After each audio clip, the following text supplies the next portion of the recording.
Hey everybody, it's Chris Bumbray here again for JoeBlow.com at the Toronto International Film Festival, kicking off our coverage with a review of Yorgos Lanthimos' Killing of a Sacred Deer. His follow-up to The Lobster, this reunites him with star Colin Farrell for a modern take on the classic Greek tragedy.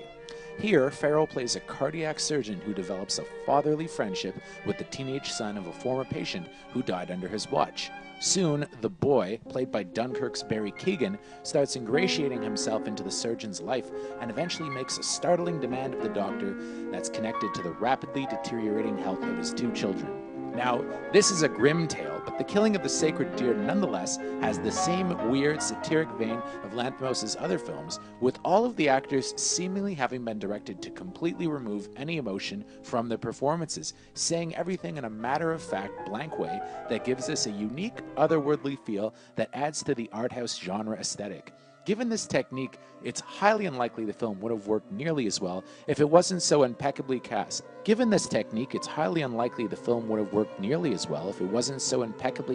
With Farrell delivering a haunting but also quite funny performance in the lead. Nicole Kidman plays his wife and brings an icy edge once she's, in a way, drafted into being his co-conspirator, with them basically having to weigh their children's lives against each other.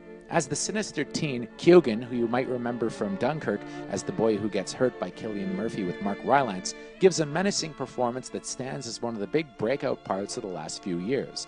Like the others, he plays his part without any emotion at all, making him all the more menacing in that he truly seems to have a kind of demonic, otherworldly feel, in the way he's so dispassionate in all this.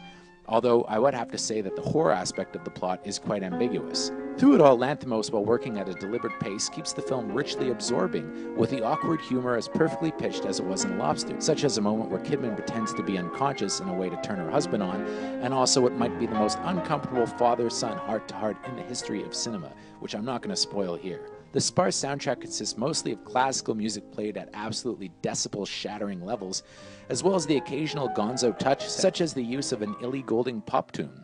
Thoroughly bizarre in that it's so off-kilter, even before the actual premise kicks in, The Killing of a Sacred Deer should nonetheless strike a chord with both art house audiences and even a more mainstream audience, which might be drawn in by the cast. It's compelling, weird, and utterly unique, and a real find for an adventurous movie fan. I give this one a strong 8 out of 10. From the Toronto International Film Festival, I'm Chris Bumbray from Joe Blow.